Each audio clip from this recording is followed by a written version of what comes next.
warahmatullahi wabarakatuh. Waalaikumsalam warahmatullahi wabarakatuh. Hari ini saya akan menyampaikan tugas CGT saya bersama saya ini ada Bapak Mukromen MPD dari Kepala Sekolah SD Negeri Kicer 2. Pak Mukromen, gimana kabarnya hari ini? Alhamdulillah sehat walafiat. Semangat, tetap semangat. Berdasarkan janji kita kemarin ya Pak, hari ini saya akan melaksanakan wawancara mengenai kasus tentang dilema etika atau bujukan moral yang ada di SD yang jenengan pimpin. Oh iya. Oke, sebelumnya Pak Mukromen sudah tahu ya apa itu dilema etika? Dilema etika itu apa ya? Apakah etika itu dari kata gaulan?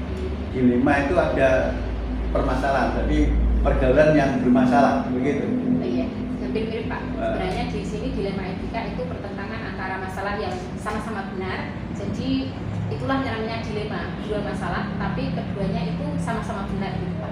Oke. Langsung saja ya Pak, kita masuk ke kasus pertama. Ya. Terima kasih Pak Mukromen sebelumnya atas waktunya ya. Iya.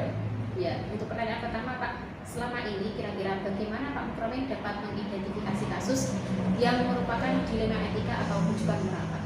Ya, terima kasih Bu. Ini di SD saya ini saya mengidentifikasi kasus-kasus yang saya tangani di SD saya. Itu ada beberapa kasus. Antara yang pertama adalah kasus ini teman guru saya ini ada yang misalnya malas. Dia itu sudah PNS, sudah digaji negara, tapi datangnya tiap hari tidak datang. Tapi di sekolahan dia tidak mau bekerja, hanya ongkang-ongkang, hanya udah tudut. Maaf ini karena dia itu jaga perokok, dia tidak mengenal etika bahwa di dalam ruangan ini tidak istilahnya apa ya, dilarang merokok tapi dia tetap melanggar. Nah ini adalah mungkin ini termasuk dilema etika, betul? Betul Pak, ya. Betul, karena tidak melanggar hukum secara tidak ada. Aturan kan tidak melanggar hukum. Perokok kan tidak melanggar hukum ya Pak. Ya. Cuma etikanya ya. Etikanya, memang dia etikanya begitu. Selanjutnya Pak, selama ini bagaimana kira-kira Pak Mukromen menjalankan pengambilan keputusan di sekolah Pak Mukromen, terutama untuk kasus-kasus yang dimana ada dua kepentingan yang sama-sama benar atau sama-sama mengandung nilai kebajikan? Ya, apabila ada dua kasus yang sama-sama mengandung kebajikan, maka dari kasus si A dan kasus si B ini akan saya identifikasi, inventarisasi, kemudian saya membuat solusi dan apa latar belakangnya dia punya kasus seperti itu.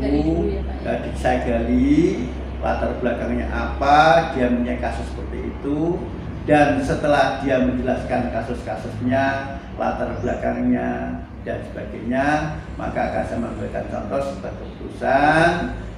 Nah atau ketetapan. Nah keputusan saya ini tidak ada hukuman, tapi saya memberikan permasalahan, yaitu solusi pada beliau tersebut. Oke, selanjutnya Pak, langkah-langkah atau prosedur seperti apa yang kira-kira Pak Mukromen melakukan selama ini untuk menangani dilema etika tadi? Ya, terima kasih. Ya, yaitu satu, orang tersebut saya panggil. Nah, saya ajak omong-omong, bukannya panggil. Saya ajak omong-omong, ngopi bareng, begitu. Saya tanya bagaimana kabarnya, bagaimana perasaannya, apakah panjenengan merasa sudah berhasil apakah etikanya dalam pembelajaran di sekolah ini apakah sudah pas apa belum, apakah dia tidak masuk, apakah ini dibenarkan atau tidak. Saya gali penyebab-penyebabnya, kemudian saya berikan saya kembalikan kepada beliau bagaimana panjenengan menyadari tidak, menyadari bagaimana kemudian panjenengan mengatasi permasalahan tersebutnya. Ya, solusinya, tapi bukan saya memberikan solusi, saya hanya dari masalah, biarlah dia sendiri yang menyelesaikan solusi. Luar biasa ya Pak. Lalu untuk kira-kira hal apa saja yang selama ini Bapak anggap efektif dalam pengambilan keputusan pada kasus dilema etika Pak? Yang saya ambil keputusan secara efektif yaitu ini Bu, ini saya buat apa ya istilahnya, solusinya dia itu apa, kemudian saya tunggu realisasinya. Jadi dia bukan tadi kan sudah si Bapak si A tadi memberikan solusi-solusi dari merasa dia itu merasa bersalah, kemudian penyebabnya ini. Nah, kemudian saya buat solusinya bagaimana Bapak? Oh, solusinya itu begini. Nah, saya tunggu Pak, bagaimana realisasi? Dikasih tenggat waktu, bagaimana kira-kira ada perubahan saya tunggu perubahannya dalam jangka waktu tertentu. Ya. Jadi bisa mengontrol progresnya sejauh mana gitu ya. Ya. Lalu untuk selanjutnya, hal apa saja yang selama ini merupakan tantangan dalam pengambilan keputusan pada kasus dilema etika Pak?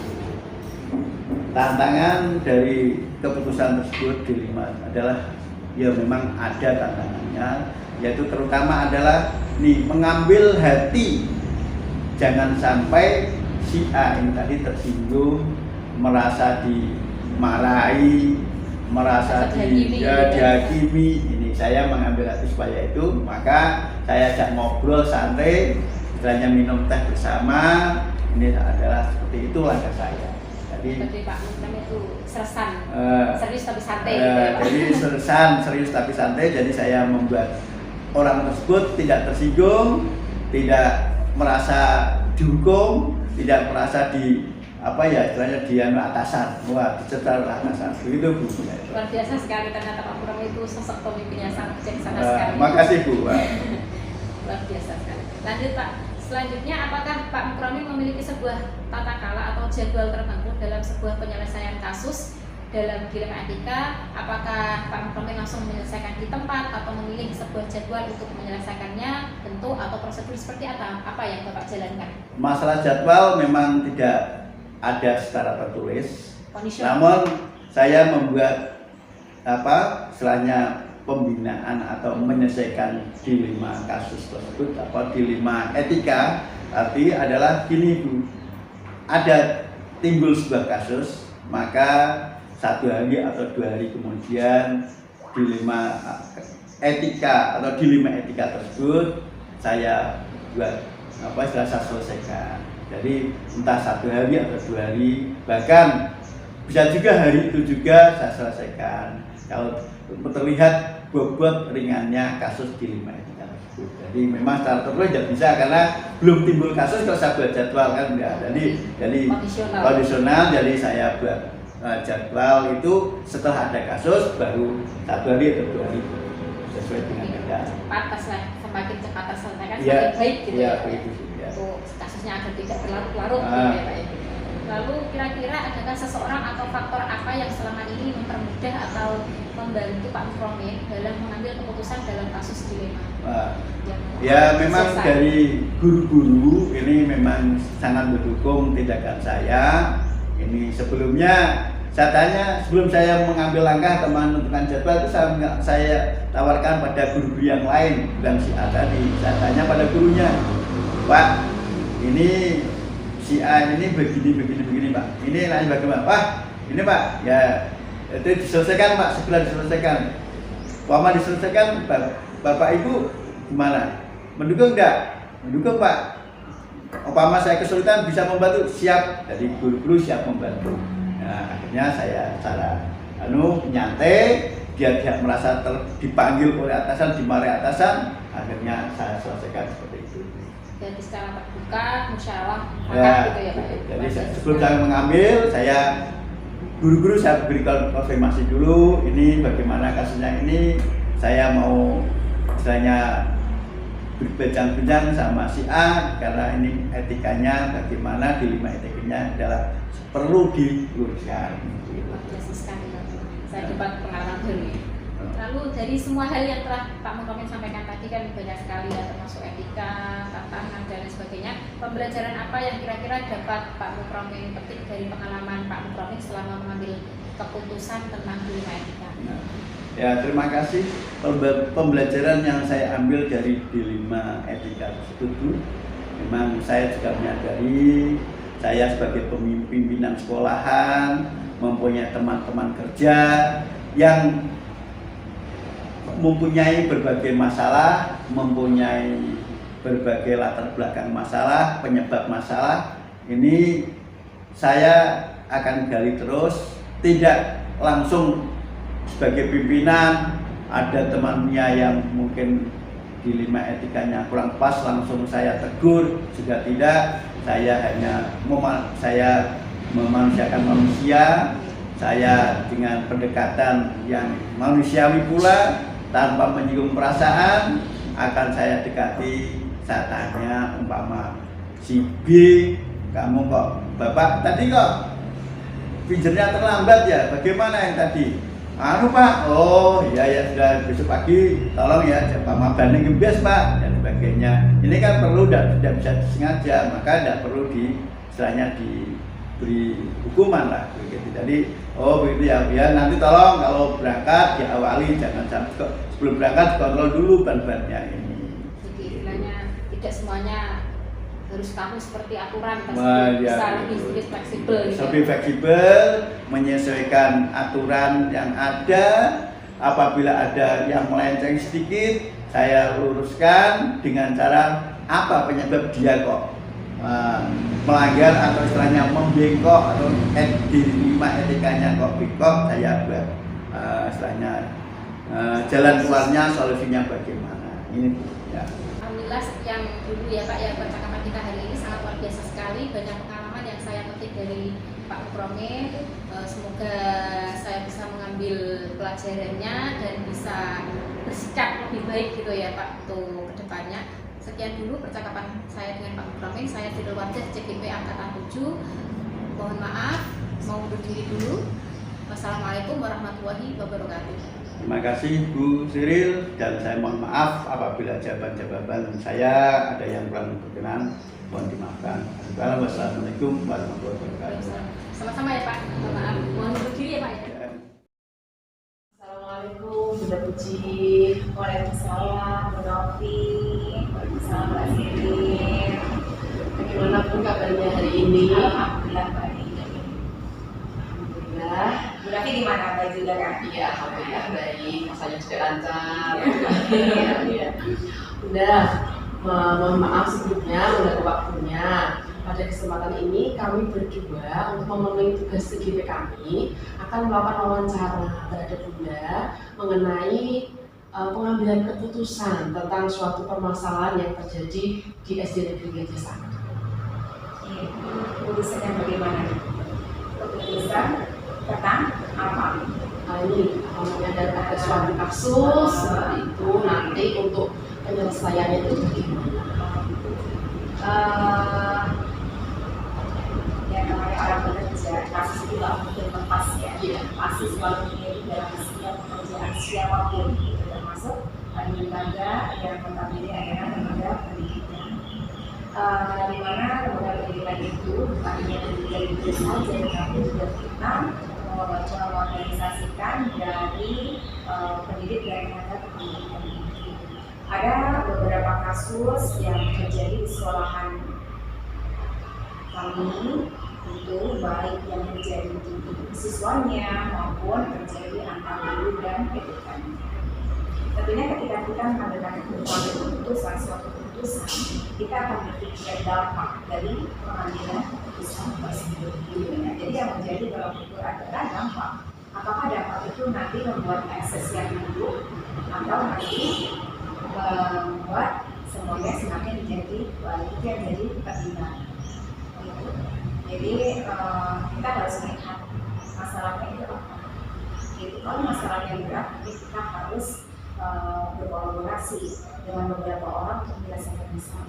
Tetapi kalau masalahnya itu misalnya dengan ringan dan memang tidak perlu melibatkan orang banyak, maka saya sebagai leader atau kepala sekolah ya hanya bisa menyelesaikan dengan beberapa orang yang terlibat dalam satu kasus. Dalam wawancara kita kali ini ya, ada beberapa pertanyaan yang mana nanti kita akan bagi menjadi dua bagian. Ya. Bagian pertama nanti sama Bu Siril, Bu Siril. Iya. Saya ini ya.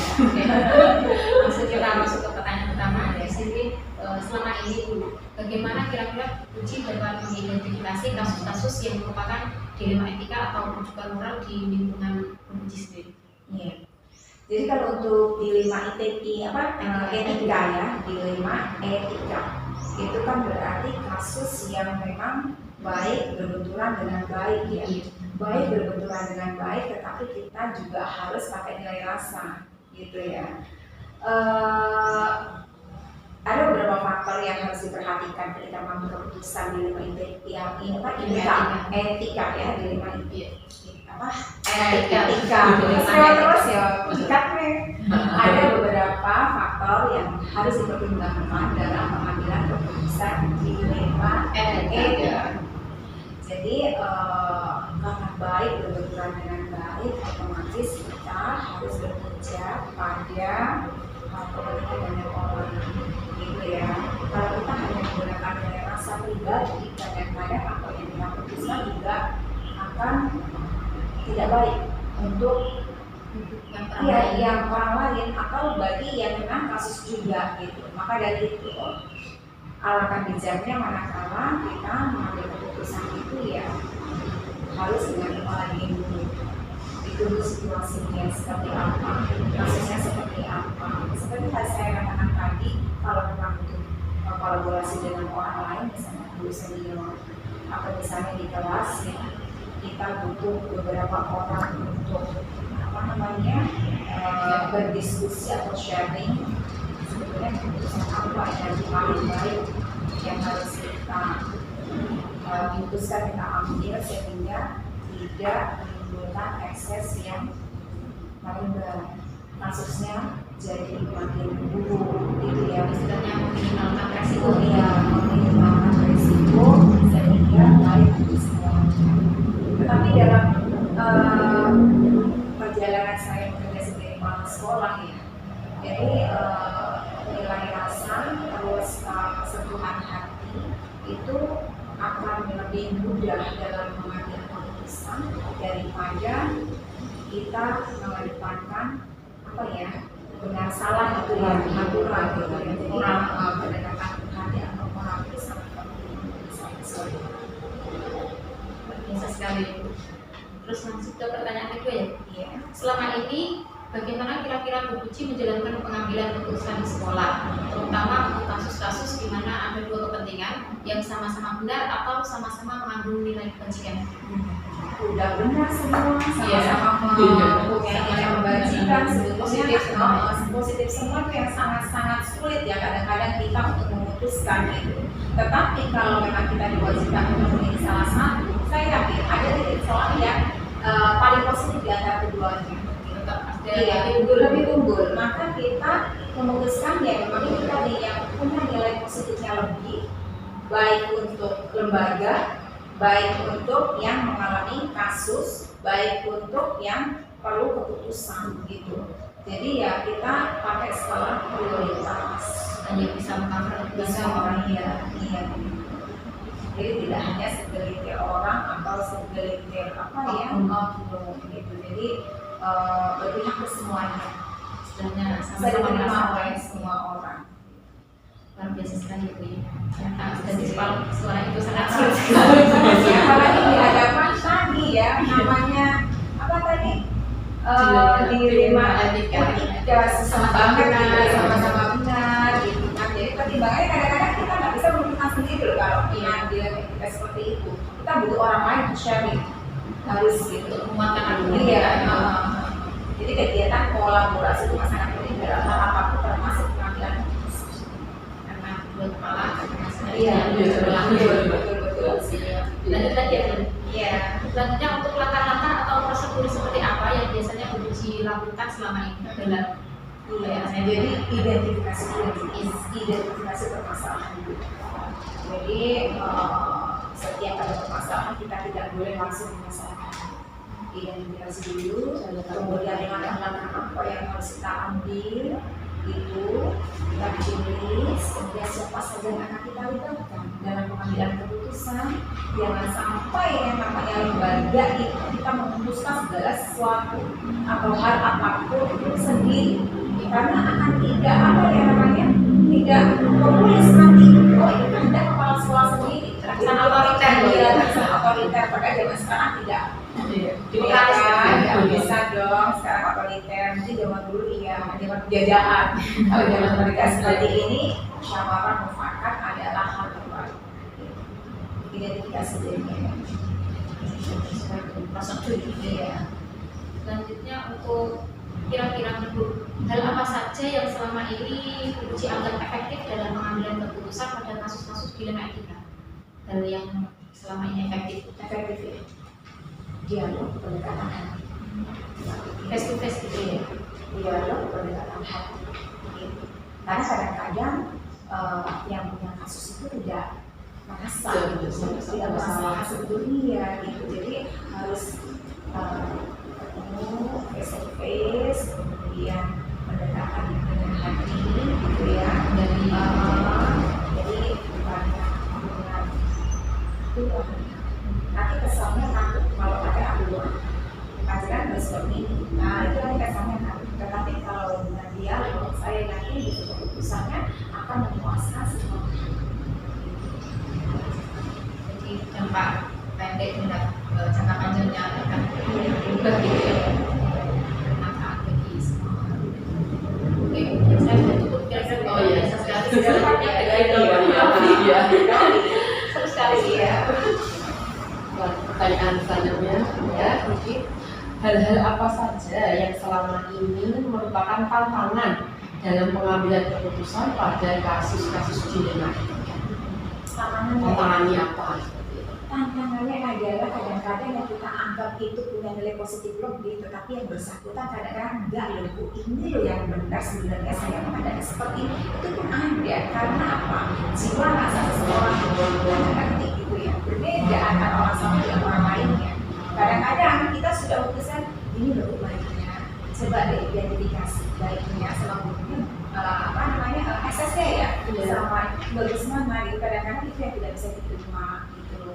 Tapi sekali lagi dengan kesabaran, memang harus dengan kesabaran. Tantangannya itu harus bisa diterima karena masing-masing manusia itu punya otak yang berbeda, mereka punya prioritas sendiri yang kadang-kadang tidak sesuai dengan orang lain. Nah, kadang-kadang seperti itu kita kan tidak mungkin juga menyamaratakan otak dari tiap manusia, perasaan dari tiap manusia. Menurut mereka yang kekeh dalam tanda kutip nih ya bahasa Sunda, dia mempertahankan pendapatnya bahwasannya hal ini yang paling baru gitu, belum tentu. Maka dari itu dialog, kemudian membuka mindsetnya bahwasannya hal ini bisa diterima oleh semua orang, kepada seseorang itu sangat sulit sebetulnya, tapi butuh waktu, butuh kesabaran, butuh latihan, butuh sharing tidak hanya dengan satu orang. Itu, oh iya saya memutuskan nih sebagai kepala sekolah memutuskan seperti ini sudah berdasarkan dialog dengan beberapa teman misalnya atau guru senior misalnya yang bisa dijadikan pertimbangan. Pertanyaan yang berikutnya, apakah Uji memiliki sebuah tata cara atau jadwal tertentu dalam sebuah penyelesaian kasus dilema etika? Jadi ketika menyelesaikan kasus dilema etika, apakah itu mempunyai jadwal-jadwal tertentu secara terstruktur atau bagaimana? Nah, sementara ini sampai dengan detik ini yang namanya kasus dilema etika itu kan tidak tahu datangnya apa. Jadi kalau misalnya kasus itu bukan kasus berat, artinya memang bisa diselesaikan hari itu juga, maka saya akan sesegera mungkin menyelesaikan. Karena kalau menunda-nunda itu nanti tidak selesai-selesai. Padahal keputusan kita sebagai seorang kepala sekolah itu harus cepat gitu. Iya harus cepat dalam mengambil keputusan. Nah, keputusan yang sulit nanti kolaborasi dengan beberapa teman. Keputusan yang yang dipandang tidak terlalu rumit, kita dialog dengan yang bersangkutan yang mengalami kasus. Dari hati ke hati. Mungkin perempuan sama laki beda ya. Kalau perempuan, iya. Kalau perempuan itu lebih sensitif dan lebih pakai hati, lebih pakai rasa, pakai hati, dialog gitu kan. Itu akan lebih mengena kalau menurut saya. Karena kita perempuan itu kadang-kadang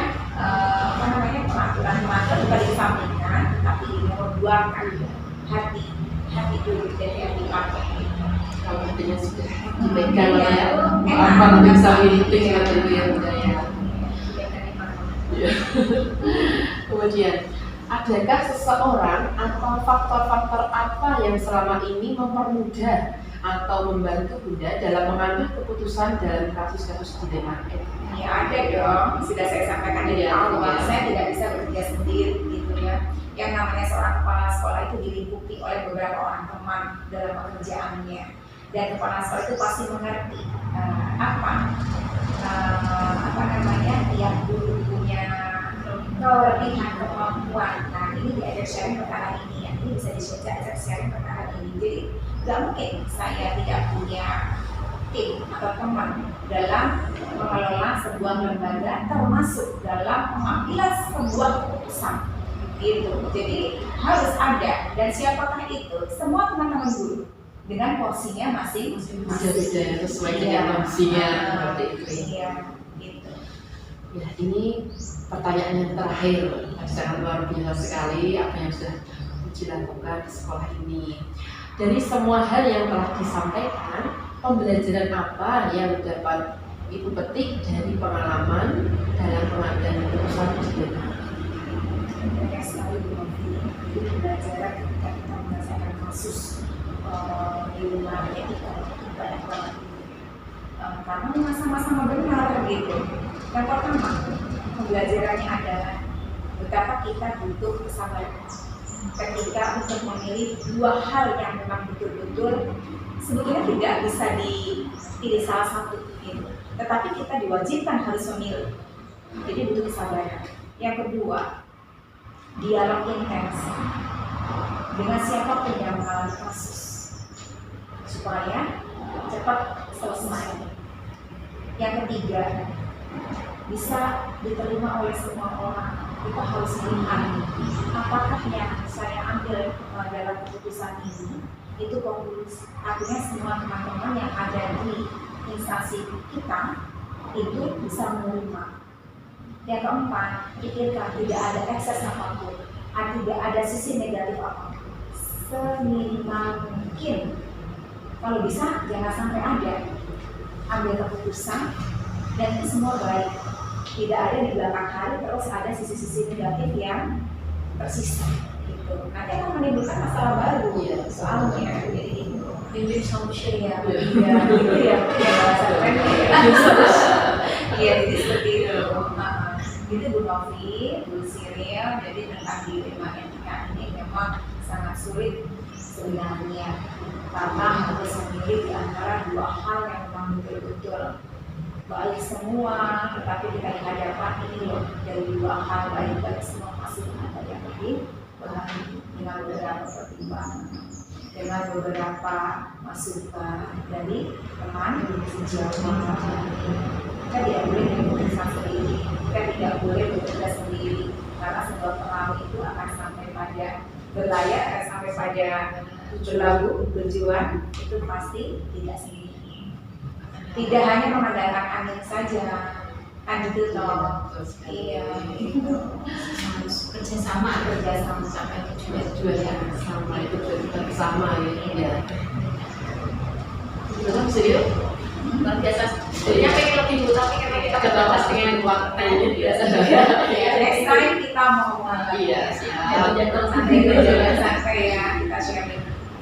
Ya, sekali Bunda yang dapat kami dapatkan dari pengalaman Bunda selama di SDN BPT 1 ini, semoga dapat memberikan motivasi atau semangat kepada kita yang muda-muda gitu. Gambaran ketika mengalami kasus-kasus yang demikian.